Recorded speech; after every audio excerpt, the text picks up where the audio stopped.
Internet क्रांति के दौर में जहां लोगों का जीवन आसान हुआ है, तो वहीं सुरक्षा संबंधी चुनौतियां भी बढ़ गई है। इन चुनौतियों को नया नाम दिया गया है, जिसे कहा जाता है साइबर टेररिज्म। और इस टेररिज्म में सबसे आगे है पाकिस्तान। पाकिस्तान लगातार भारत सरकार और सेना के आधिकारिक वेबसाइट में घुसपैठ करने की कोशिश करता रहा है और वो हर बार ही फेल हो जाता है, क्योंकि भारत की जो वेबसाइट्स है, भारत सरकार की वेबसाइट्स है, चाहे वो भारतीय सेना की वेबसाइट्स है, वो पूरी तरीके से मजबूत है। किसी भी तरीके की सेंधमारी उनमें नहीं हो सकती। अब पहलगाम में जो हमला हुआ, उसके बाद से एकदम से फिर से जो है वो ये हमले बढ़ने शुरू हो गए। कई तरीके के ऐसे खबरें सामने आई हैं जो कि ये बता रही है कि कैसे पाकिस्तान के जो प्रोफेशनल हैकर्स हैं वो डेस्परेट हैं भारतीय सेना के वेबसाइट में घुसने के लिए। हालांकि उसमें तो घुसपैठ नहीं हो पा रही है, लेकिन उसके संबंधित यानी सेना से संबंधित जो ऑटोनोमस वेबसाइट्स हैं उसको हैक करने की कोशिश में पाकिस्तान के हैकर्स लगे हुए हैं। ये कहना गलत नहीं होगा कि पाकिस्तान के सेना प्रमुख जनरल असीम मुनीर ने अपने साइबर फौज को तैनात कर दिया है भारतीय सेना के उन सब प्लान्स की जानकारी इकट्ठा करने के लिए जो कि सबसे बड़ा सीक्रेट है।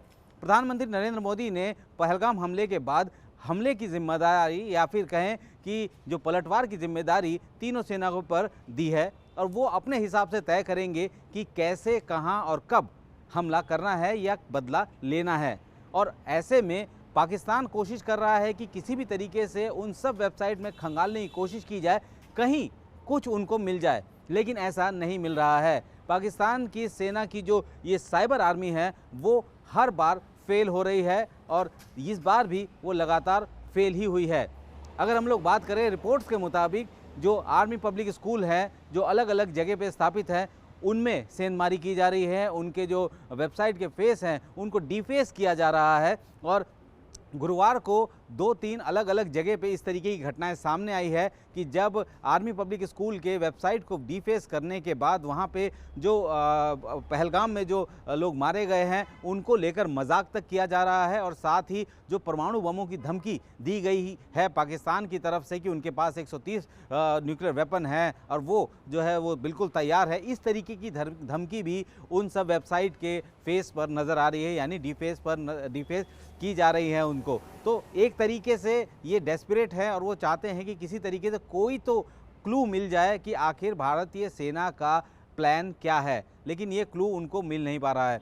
पिछले अगर कुछ सालों की बात करें तो ये साइबर अटैक काफ़ी संख्या में बढ़े हैं। एक रिपोर्ट के मुताबिक अगर 2019 से लेकर 2030 तक के आंकड़ों की बात करें तो इसमें तकरीबन 134% की बढ़ोतरी हुई है, यानी कि जो सेंधमारी की कोशिश है, जो साइबर अटैक करने की कोशिश है, वो बहुत बड़ी है। अगर 2019 की बात करें, 2019 में तकरीबन 86,000 के आसपास ऐसी कोशिशें दर्ज की थी, जो कि 2023 आते आते 2 लाख से ज़्यादा कोशिशों में बदल गई।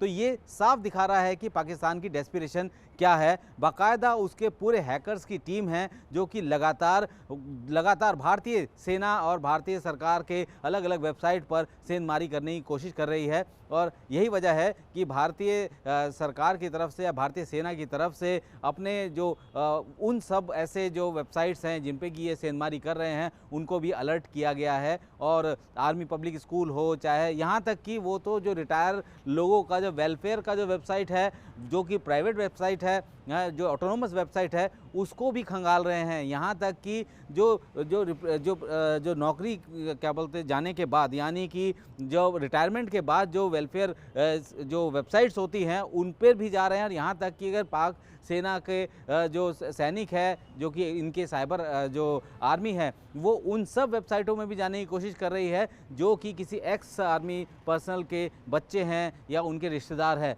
तो एक तरीके से ये साफ हो गया है कि पाकिस्तान पूरी तरह से डेस्परेट है और इंटरनेट का सहारा लेकर वो भारत में घुसपैठ करके, भारत के कंप्यूटर में घुसपैठ करके कोशिश में लगा है कि किसी तरीके से कोई क्लू आ जाए, लेकिन वो हर बार फेल हो रहा है। पाकिस्तान की फ़ौज ज़मीन पे भी फेल हो रही है और पाकिस्तान की साइबर आर्मी भी साइबर स्पेस में भी पूरी तरीके से फेल हो रही है। पास होने की कोई गुंजाइश ही नहीं है।